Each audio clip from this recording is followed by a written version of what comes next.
À Monsieur le Président de la République du Sénégal. Monsieur le Président, le temps est une donnée critique dans la gestion d'une crise, surtout quand il s'agit d'une crise sanitaire aussi contagieuse, violente que meurtrière. Monsieur le Président, pourquoi le Sénégal est parmi les rares pays en Afrique de l'Ouest à subir une troisième vague de la Covid-19? Comment se fait-il que notre pays, Monsieur le Président, ait quitté la deuxième ou la troisième place au niveau mondial lors de la première vague pour se retrouver bon dernier en Afrique de l'Ouest? Monsieur le Président, en termes statistiques, est-ce que vous avez le pourcentage de Sénégalais infectés au coronavirus après avoir été vaccinés? Monsieur le Président, savez-vous que dans certains centres de santé de Dakar, les services de maternité ont été fermés pour laisser la place aux malades du coronavirus? Monsieur le Président, les zones de tampons dans ces centres de santé manquent de tout. Pas de matériel de réanimation, pas d'oxygène, pas de masques à haute concentration, pas de manodétenteurs, pas de saturomètre. Et le pire, Monsieur le Président, c'est le manque d'équipement de protection individuelle pour le personnel de santé. Monsieur le Président, savez-vous que ce brave personnel de santé attend toujours les primes après les vacations dans les CTE en 2020? Les médecins, les infirmiers, les brancardiers, ambulanciers, techniciens de surface et laborantins sont au moment où je vous parle acculés, démotivés, contaminés et Monsieur le Président, il y en a même qui périssent dans cette troisième vague de coronavirus. Monsieur le Président, savez-vous que du matériel respiratoire est loué à domicile par des privés sénégalais? Pourtant, nos structures de santé manquent de matériel d'assistance respiratoire. Quel paradoxe! Monsieur le Président, quelle est la stratégie du ministère de l'Action sociale et de la Santé en cas de saturation des hôpitaux et des CTE? Monsieur le Président, savez-vous que les résultats que nous recevons chaque jour ne sont pas ceux de la veille comme on le prétend?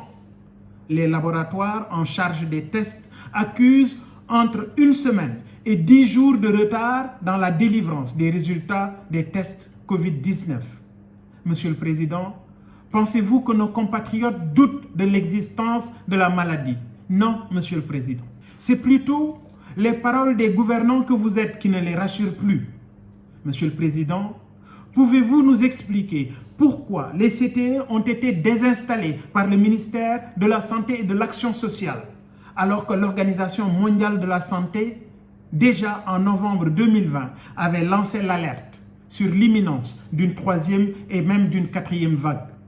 Monsieur le Président de la République, pouvez-vous nous expliquer comment, en pleine tempête, plusieurs collaborateurs du ministre de la Santé ont soit quitté le navire ou sont carrément en retrait? Je peux citer Dr Aloïse John, Dr Boussou, Marie Khémé et le professeur Seydi, qui d'ailleurs souvent prend le contre-pied du ministre sur ce qui concerne des chiffres qui sont annoncés. Monsieur le Président, savez-vous que le Sénégal fait face à une autre pandémie plus violente que la Covid-19? Monsieur le Président, savez-vous que la corruption, la surfacturation, les livraisons fictives et les détournements de deniers publics plombent tous les efforts de développement pour notre cher pays? Savez-vous, Monsieur le Président de la République, que le comité de force Covid-19 dirigé par le général François Ndiaye n'a rien vu sur les manigances, les surfacturations, les livraisons fictives concernant le matériel médical dans la lutte contre cette pandémie de Covid-19? Monsieur le Président, savez-vous que les 250 lits d'hospitalisation exposés devant les caméras lors de la première vague de Covid-19 au Sénégal n'ont jamais été achetés comme on le prétend, mais plutôt empruntés à l'époque à la société Ellipse Project, maître d'ouvrage des hôpitaux de Kaffrine, de Sédhiou, de Kédougou, de Touba? Allez savoir, Monsieur le Président. Monsieur le Président, êtes-vous au courant qu'un de vos ministres liés à la gestion de la Covid se serait offert 2 villas aux Almadies et à Yoff? Monsieur le Président, vous avez l'obligation de stopper le corona business. Monsieur le Président, savez-vous qu'en pleine troisième vague de Covid-19 au Sénégal, le ministère des Finances vient de signer un marché de 40 milliards de francs CFA de gré à gré avec un homme d'affaires bien connu du régime de Maître Abdoulaye Wade. Ceci dans le programme d'électrification rurale du programme PUDC. Allez savoir ce qu'il y a derrière, Monsieur le Président. Ce même sieur Gueye, au début de la Covid, rappelez-vous, avait obtenu un autre marché de gré à gré de 150 milliards de francs CFA. Je dis bien, Monsieur le Président, 150 milliards de francs CFA avec le même programme PUDC. Monsieur le Président, surveillez les positions de rente dans l'administration sénégalaise. De grâce, Monsieur le Président de la République, sauvez le Sénégal de cette autre pandémie aussi meurtrière que la Covid-19. Monsieur le Président, arrêtez cette industrie de la corruption entretenue avec la complicité de certains agents de l'administration sénégalaise.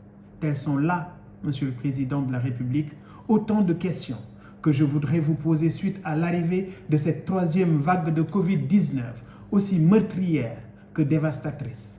Je vous remercie.